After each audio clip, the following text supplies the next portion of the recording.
In 1973, archaeologists opened one of the world's most infamous cursed tombs, the burial site of Polish King Casimir IV Jagiellon in Krak. Shortly after the excavation began, several members of the research team died. The media immediately drew comparisons to the opening of Tutankhamun's tomb 50 years earlier, when several members of Howard Carter's team also died under mysterious circumstances. But unlike the Egyptian pharaoh's tomb, Casimir's had only been sealed for around 500 years, not thousands.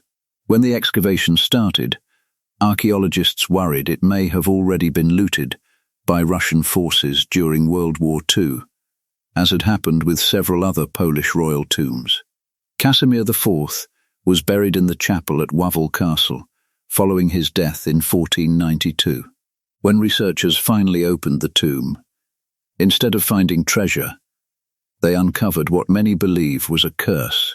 Within days, 4 members of the 12-person excavation team died from infections and strokes. Over the following years, at least 15 others who had come into direct contact with the tomb also passed away. Long before Hogwarts, and long before Stonehenge became a trendy solstice photo op, ancient Britain had its own class of mystics, the Druids.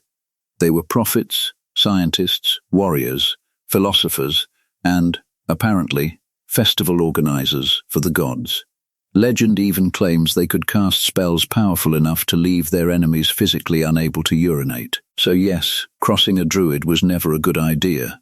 Welcome to the mysterious world of Druidry, an ancient religion wrapped in prehistoric fog, where the stars held secrets and red-cloaked warriors cracked skulls in the name of sacred order.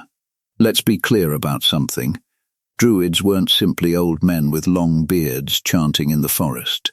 They were the intellectual elite of Celtic society, priests, judges, healers, astronomers, and, when the situation called for it, a very real magical threat. Take Figol, for example, a druid said to have cursed his enemies by sealing their bladders shut. No swords necessary, just pure urinary revenge.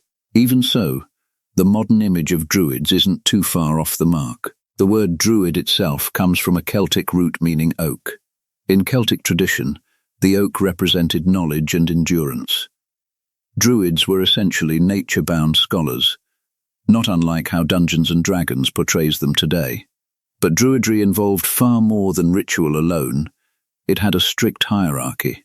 At the very top stood the Archdruid, dressed in gold and believed to radiate celestial wisdom. Beneath him were white-robed priests who led ceremonies. Next came the sacrificers, dressed in red, serving as both warriors and spiritual enforcers.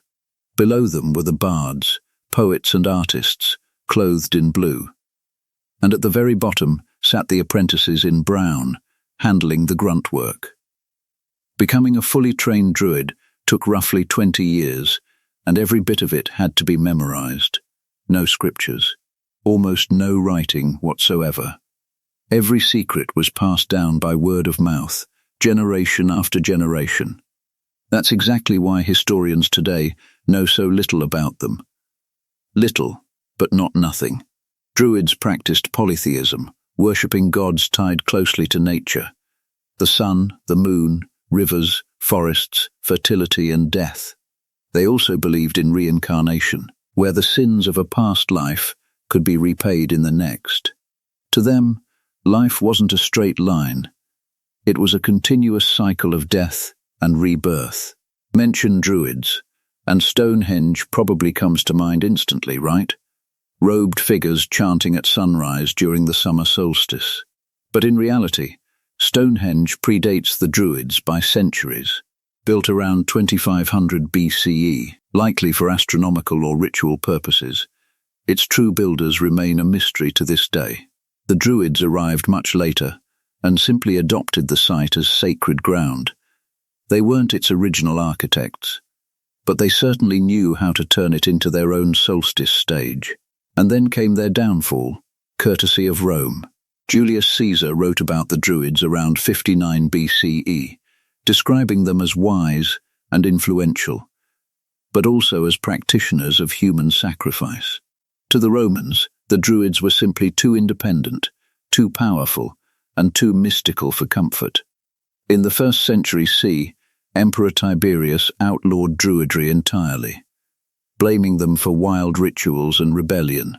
Their decline came fast, crushed by Roman persecution, decimated by plague, or slowly absorbed into Christianity. Eventually, Druidry faded almost entirely into legend. Something massive wriggled up from the icy waters of Antarctica, and it looked nothing short of alien. In fact, it was stranger than usual. If you zoom in on Google Earth over a desolate patch at the edge of Antarctica, you'll spot it. A boat drifting quietly near a barren island. Harmless enough at first glance, right? But look closer. Right beside that boat, almost like it photobombed the shot, looms a bizarre figure straight out of SpongeBob's worst nightmare. So what exactly is this thing? It looks like a giant pale worm studded with teeth, something like a sinister pool float possessed by the spirit of a prehistoric predator. You almost expect it to rear up, lift its head, and hiss like a serpent. The image, pulled straight from Google Earth's archives, exploded across the internet almost instantly. Some insist it's a hoax. Others whisper about a brand new species entirely. And a few simply wonder why Antarctica suddenly looks like it's auditioning for the next Tremors sequel. Fair enough, the image raises far more questions than it answers. The boat appears to be carrying scientists, likely in the middle of research, when their uninvited guest showed up. But to this day, no one on board has come forward to confirm anything. No names, no notes, no frantic press release admitting they accidentally summoned Cthulhu. Skeptics argue it's simply clever Photoshop work, which is entirely plausible. Others chalk it up to a camera glitch or an odd shadow.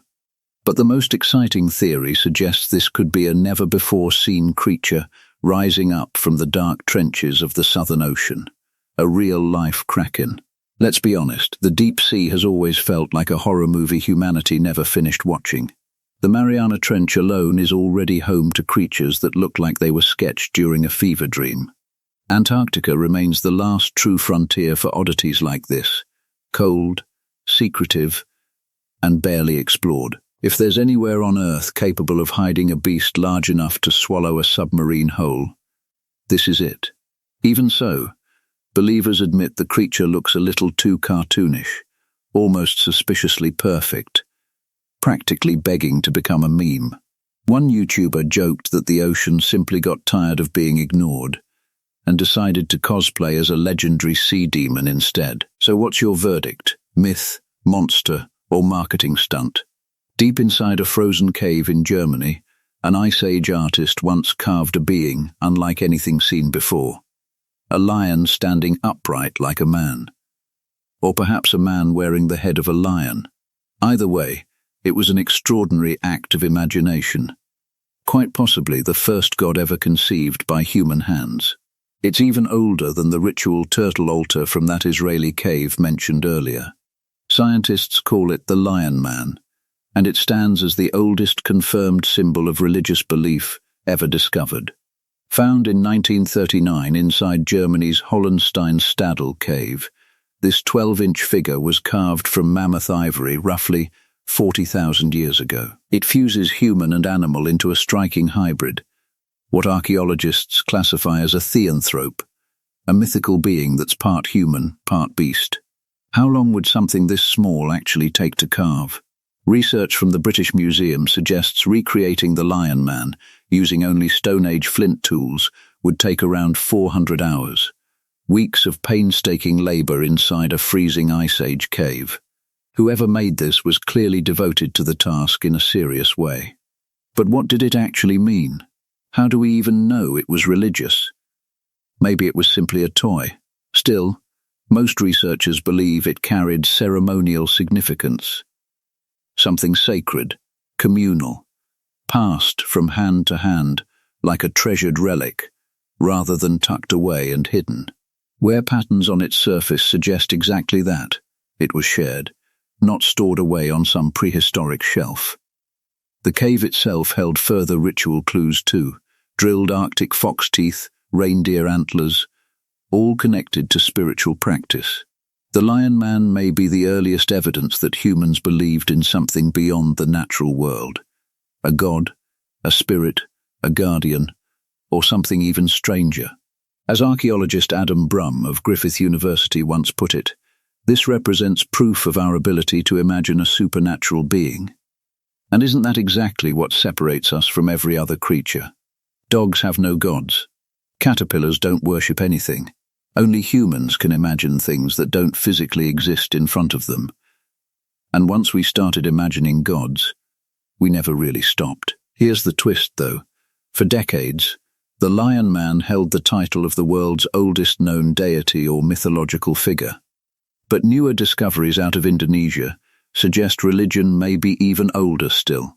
The Lion Man remains the oldest three-dimensional representation of faith ever found. But cave paintings in Indonesia, dated to roughly 51,200 years ago, depict yet another theanthrope, another god, half human, half beast. This could mark the true starting point of religion as we know it. No one knows for certain whether it all began in Indonesia, Africa, Germany, or somewhere beneath the sea entirely. But evidence suggests that around 50,000 years ago, the human brain underwent a significant leap, one that allowed us to conceive of faith in the first place. That was the true birth of belief. But why? What sparked this shift across entirely separate continents at roughly the same time? Gods seemed to emerge in Australia, Asia, Africa, and Europe almost simultaneously, as if something whispered to our ancestors everywhere at once: "Believe in me, and you will prosper." You've genuinely never seen rock art quite like this. Where the Caucasus Mountains meet the Caspian Sea, ancient people carved an entire open-air museum directly into the stone. Welcome to Gobustan, Azerbaijan, a timeless wonder that leaves visitors utterly speechless. The Gobustan National Reserve is far more than just a historic site. It's a living gallery of expression, spirituality, survival, and possibly even interstellar communication. Over 6,000 petroglyphs are scattered here, almost like prehistoric tweets that somehow never got deleted. How old are we talking, 2,000 years? Try 40,000. These engravings date back to a time when humans still shared the world with Neanderthals, just as the Ice Age was beginning to loosen its grip. The carvings depict hunts, fertility rituals, and even what appears to be boats powered by the sun. A detail mainstream science still struggles to explain. First uncovered in the 1930s, Gobustan's carvings serve as records of daily life, and perhaps even attempts to impress rival tribes. But the deeper details get murky fast. That solar boat, in particular, raises red flags, since conventional history insists humans 40,000 years ago simply weren't capable of building ships. If that's true, is this solid proof of some kind of ancient cosmic transport system? Or has our timeline of history been wrong all along? Here's another puzzle. Religion technically wasn't supposed to exist 40,000 years ago. And yet, inside the so-called Mother Cave, archaeologists uncovered clear signs of goddess worship. Countless female carvings tied directly to fertility rites. These were clearly not primitive people by any stretch. They had religion, sophisticated tools, and quite possibly seafaring capability. Meanwhile, in the Bull Cave, two goats are shown locking horns, perhaps the earliest recorded fight club in human history. Gobustan's rock art holds a genuine treasure trove of forgotten knowledge, hinting at a global civilization with roots stretching all the way back to the Neanderthals. They clearly had a plan. But so did the mountain, and the mountain always wins in the end.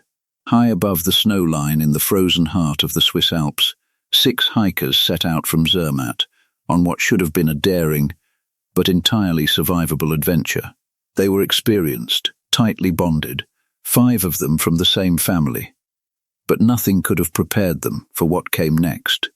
As the group approached Tita Blanche, A jagged summit, rising 11,400 feet into the sky, the mountain struck back without warning. Winds screamed at 70 mph, tearing through clothing like blades. Temperatures plunged to -22 degrees Fahrenheit, with wind chill factored in, freezing breaths solid in mid-air. Then, amid the blizzard and the screaming wind, the group simply vanished. They had unknowingly stepped straight into a white death trap. Rescue Commander Anjan Truffer of Air Zermatt later described what his team discovered the following day. 2 bodies lay motionless in the snow, hypothermia already having sealed their fate. A few steps away, others were found buried, located only with the help of transceivers and snow probes. One victim lay alone, roughly 100 feet from the rest, likely searching desperately for shelter. But it was already too late. Truffer noted the group had attempted to dig an igloo. A smart idea in theory, but their shovels proved far too fragile, like trying to cut through frozen ice cream with a plastic spoon. Panic likely set in, scattering the group apart, and once separated at that altitude, in howling wind and blinding snow, there was simply no way back together. A mountain guide bluntly stated the group had been gravely unprepared. The storm had been forecast in advance. Authorities knew it was coming, but blinded by optimism, the group pushed forward anyway. A decision that ultimately cost 5 lives. The emergency call came in at 5:19 p.m. on March 9th. Rescuers rushed straight into the storm, but nature simply wouldn't allow it. 0 visibility, sky-high avalanche risk, and winds fierce enough to kill an entire rescue team within minutes. Helicopters were grounded. Ground crews were forced to turn back. Police Chief Christian Verone said plainly that it was simply impossible to reach them. It wasn't until 9:20 p.m. the following night that helicopters finally made it to the site. They recovered 5 of the 6 victims. The 6th was never found. The tragedy shook the small town of Vex, where 300 mourners gathered for a candlelit vigil against the very same cold that had claimed their loved ones. This wasn't even the first time Tete Blanche had become a graveyard. 5 years earlier, 7 skiers died under nearly identical brutal conditions. On the same peak, along the same route, facing the same merciless weather. And yet the Alps still call out for glory, for risk, for that fatal pull only the mountain seems to offer. Would you dare walk straight into a blizzard? Forget the ice, the penguins, and the endless white. Antarctica was once its own unique Jurassic Park, ruled by a creature terrifying enough to make even the T-Rex look weak by comparison. This apex predator was named Antarctanix Shackletoni, in honor of legendary explorer Ernest Shackleton. And while calling it a king might sound like a stretch, it truly was a fearsome creature, even though, in reality, it was only about the size of a salamander. But don't let the size fool you. This tiny creature carried serious evolutionary weight. According to researcher Brandon Peacock from Chicago's Field Museum, the animal belonged to the Archosaur group, distant relatives of both dinosaurs and crocodiles.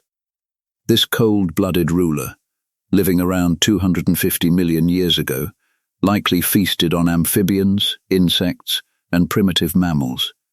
Basically anything that moved and wasn't fast enough to get away. This tiny creature thrived in a strange post-apocalyptic paradise, emerging just 2 million years after the Permian extinction event, when roughly 90% of all life on Earth had been wiped out entirely.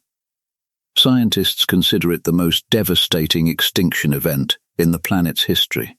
Just 2 million years later, the King of Antarctica had already claimed its throne. Even though it was no bigger than a common lizard, it was still stronger and fiercer than anything else around it at the time. Antarctica wasn't always the frozen wasteland we know today. It was once a massive incubator for strange, rapid evolutionary change, a cradle for creatures that reshaped Earth's ecosystems for millions of years afterward. Antarctica was once lush, thriving and packed with predators, and for a brief window in time it truly belonged to a lizard king. A structure has been discovered in Japan so bizarre that many insist humans simply couldn't have built it. Welcome to the Oya Quarry in Tochigi Prefecture. A colossal stone monster of a monument that seems to defy logic, reason, and possibly even the laws of physics. This isn't just a hole in the ground. It's an underground labyrinth of caverns, vast enough to swallow an entire stadium whole.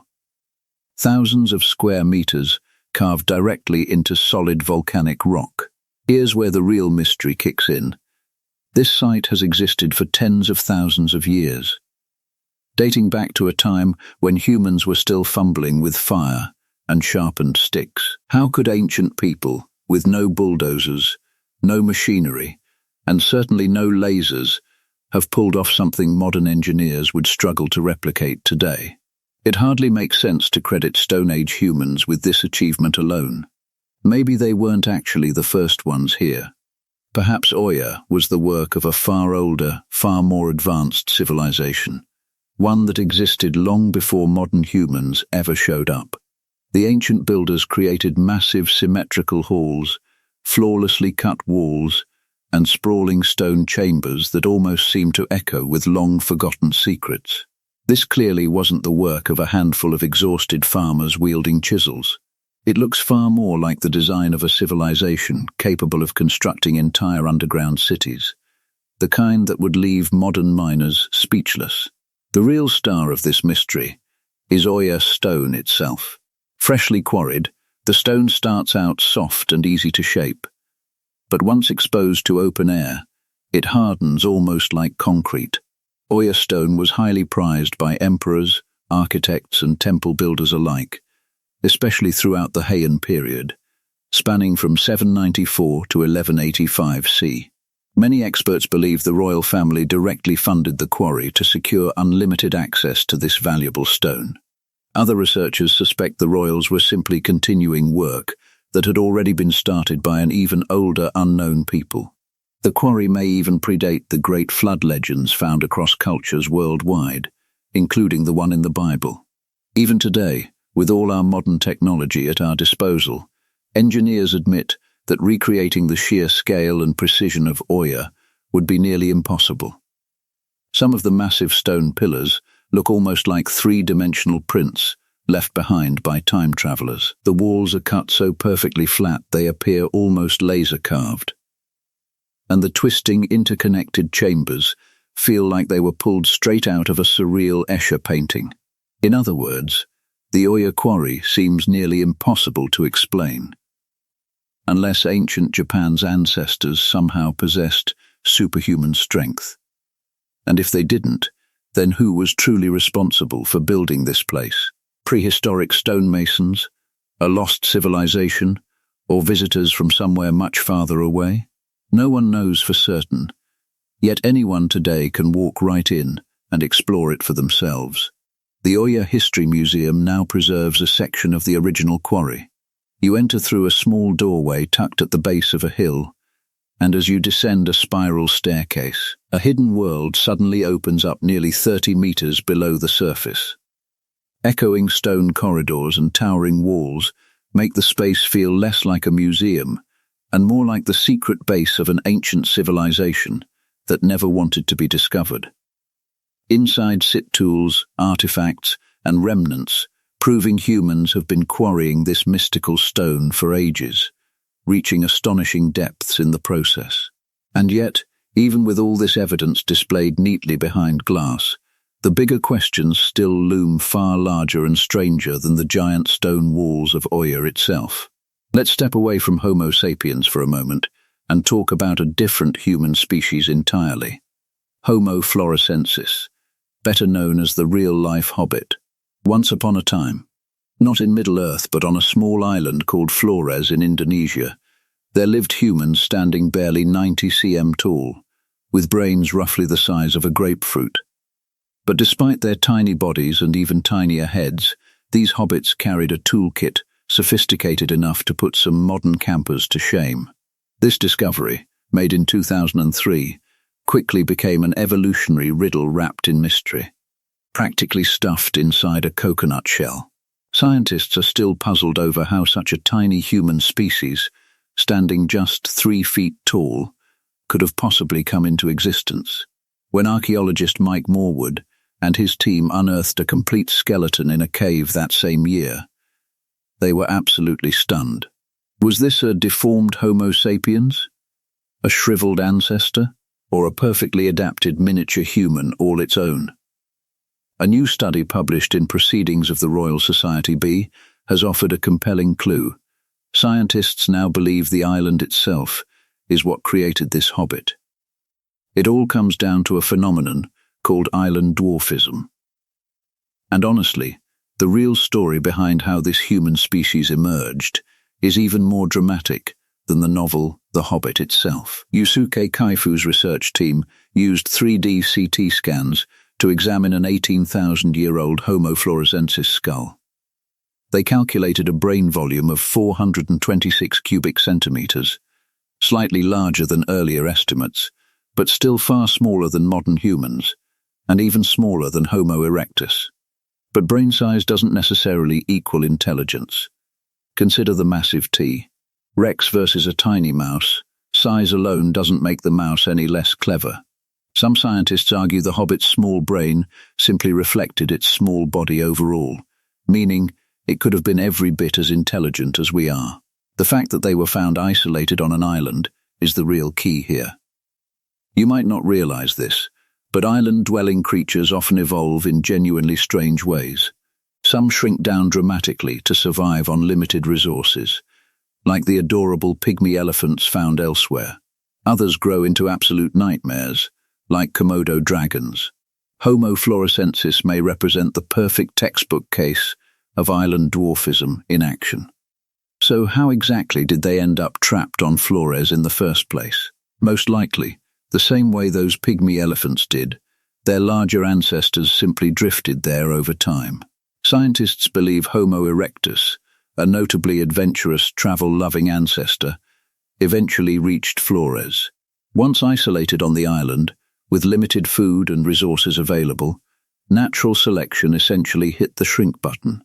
Over many generations, the descendants of Homo erectus grew progressively smaller.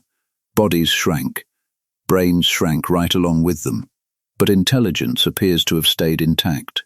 Kaifu explains that in modern animal populations, this kind of transformation can actually happen surprisingly fast, sometimes within just a few thousand years. Just look at Scandinavians, unusually tall as a population, or America's obesity rates shifting dramatically in only 50 years. An entire population's body shape changing within a single lifetime. Physical adaptation doesn't necessarily take long when environmental pressure is strong enough. Even so, plenty of questions remain surrounding the hobbits. Who exactly did they evolve from? And why did they eventually disappear? Scientists believe hobbits likely survived on Flores until around 17,000 years ago. Yet local legends still whisper that they're out there somewhere, hiding deep in the forests, tiny, distant cousins of Bigfoot himself. History may be on the verge of being rewritten, and the starting point lies within the world's oldest language. Long before humans carved gods into stone or royal decrees into clay, something extraordinary was already unfolding in the misty valleys of southeastern Europe. You've probably heard that Sumerian cuneiform holds the title of the oldest writing system ever discovered. But that claim might not actually be true.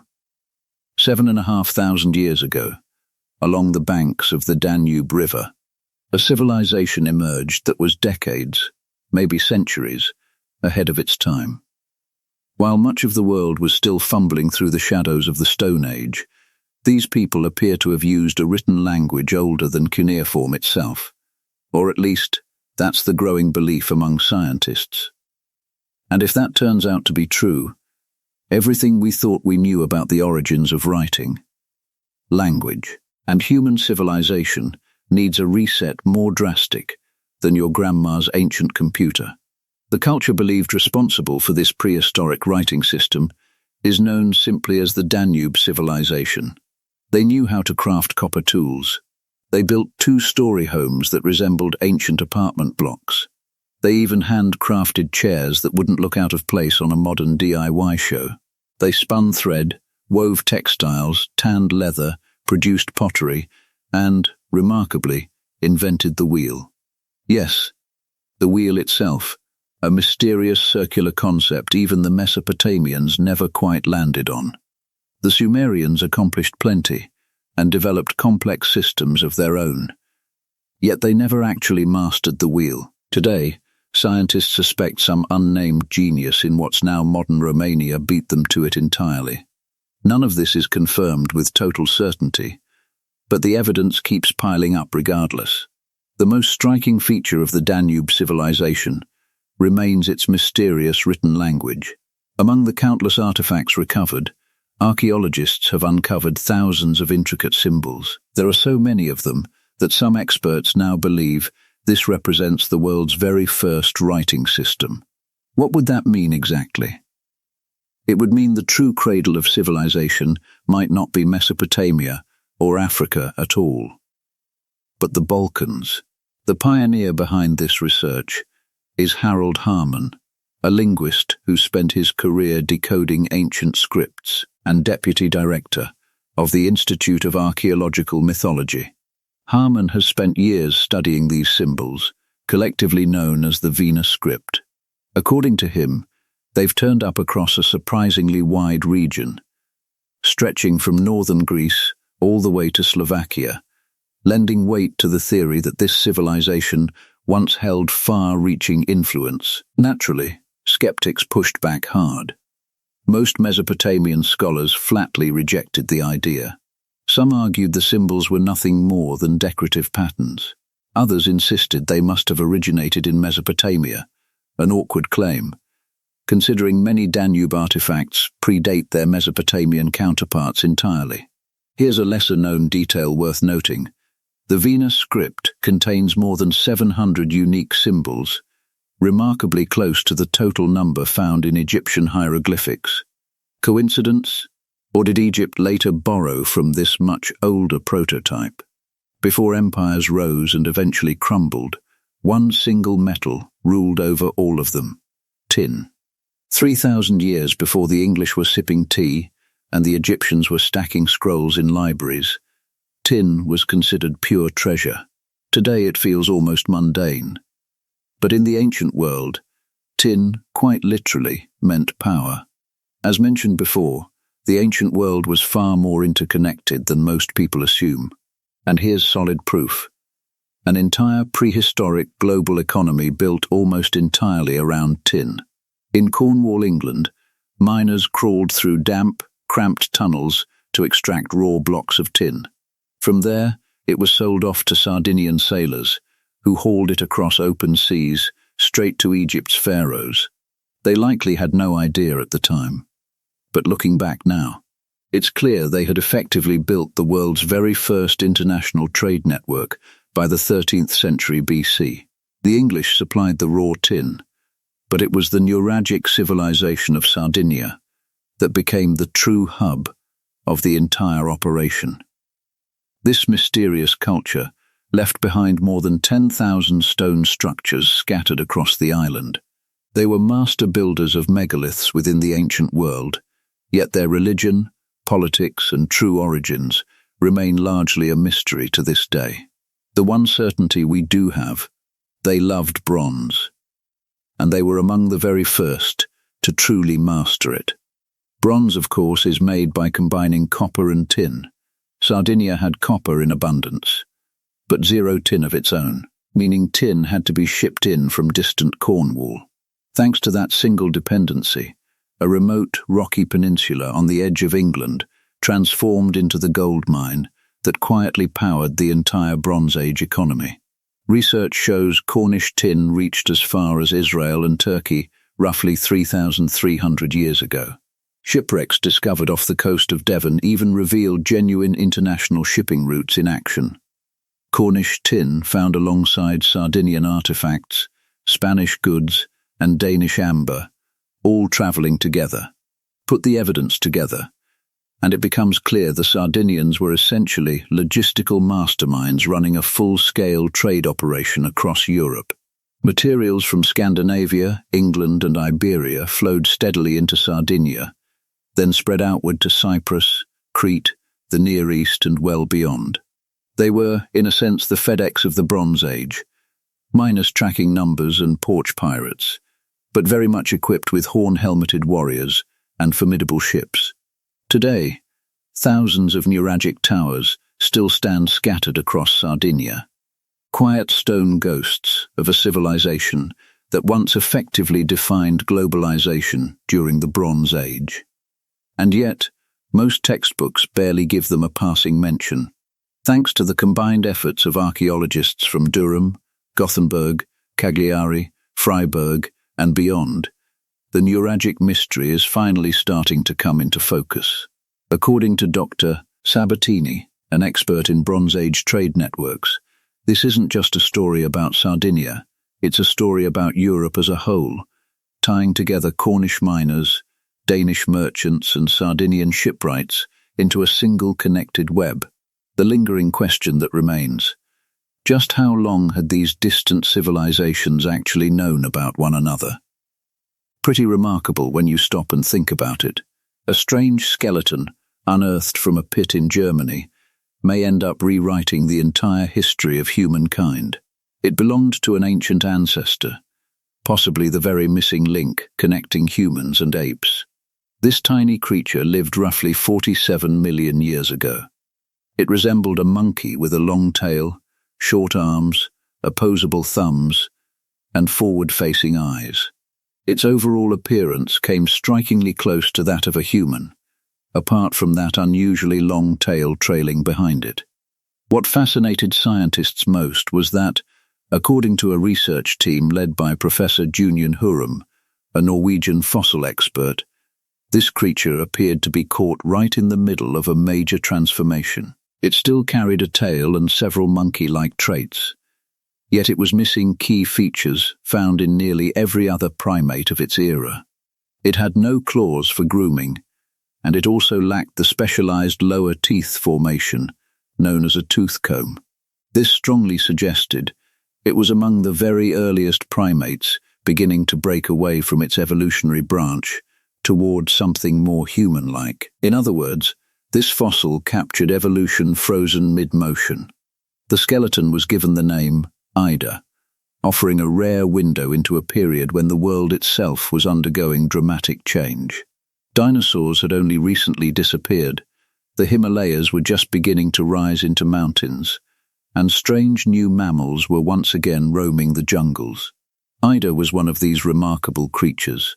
If scientists manage to uncover more fossils like her, we may eventually be able to trace the entire arc of human evolution and rewrite our history books for good. Sounds mysterious, doesn't it? And yet the largest megalith in all of Europe has been sitting in plain sight this whole time. In the sun-drenched hills of southern Spain lies a colossal stone structure, so massive it makes Stonehenge look like a modest pile of pebbles by comparison. It's called the Dolmen of Menger, and many researchers now believe it may hold the title of largest megalith in all of Europe. The Dolmen of Menger is a burial monument dating back to the Copper Age, more than 5,500 years old. A dolmen refers to a stone tomb shaped like a gateway, a structure type found across ancient Europe and Asia, though rarely, if ever, on this kind of scale. This particular structure stretches 87 feet long, 20 feet wide, and 11 feet high. It's built from 32 massive stones, with a combined weight approaching 200 tons. It was erected around 3,800 BC by people who, as far as we know, hadn't even encountered the wheel yet. Somehow, these prehistoric builders managed to quarry enormous slabs of sedimentary rock, drag them across rough, unforgiving terrain, and raise them into a structure so sturdy it's still standing today. Not impressed yet? Then consider this. The dolmen's entrance aligns perfectly with the sunrise on the summer solstice, catching the very first rays of light in what may well be the oldest light show ever staged on Earth. Impressed now? Good. Now let's talk about the skeletons. When archaeologists finally opened the dolmen in the 19th century, They discovered hundreds of human remains inside. No gold, no jewels, just bodies. This clearly wasn't the tomb of a single ruler. It was a communal burial site, a place where ancestors were laid to rest inside a carefully calculated celestial chamber. The dolmen of Menga was designed as a kind of gateway, connecting the living, the dead, and the stars above. And it wasn't built alone. The wider Antequera dolmens complex in Spain includes two additional structures, Vieira and El Romeral, each just as mysterious as Menga itself. Despite centuries of ongoing study, Menga's deeper secrets remain unresolved. Researchers can date the stones and speculate about the rituals performed there, but the honest truth is, no one knows for certain. Some even believe dolmens were originally built by prehistoric giants to bury their own leaders, only later repurposed by ordinary ancient humans. Scientists may have uncovered one of the most terrifying natural disasters humanity has ever faced. A massive volcanic eruption in the Mediterranean, roughly 3,600 years ago. An event that may have directly triggered the collapse of the Minoan civilization on the Greek island of Santorini, the very culture many believe inspired the legend of Atlantis itself. Historians had long suspected some kind of natural disaster wiped out the Minoans. But newly uncovered evidence reveals the destruction was far more severe than previously believed. The eruption unleashed a colossal tsunami, unlike anything humanity has witnessed since, one that completely obliterated coastal communities, scattered across the Mediterranean. In Turkey, archaeologists uncovered striking evidence, a human skeleton buried beneath a chaotic layer of earth and debris left behind by the wave. The site was also blanketed in a strange, unexplained layer of ash, puzzling researchers, until they realized it had drifted hundreds of miles all the way from Greece.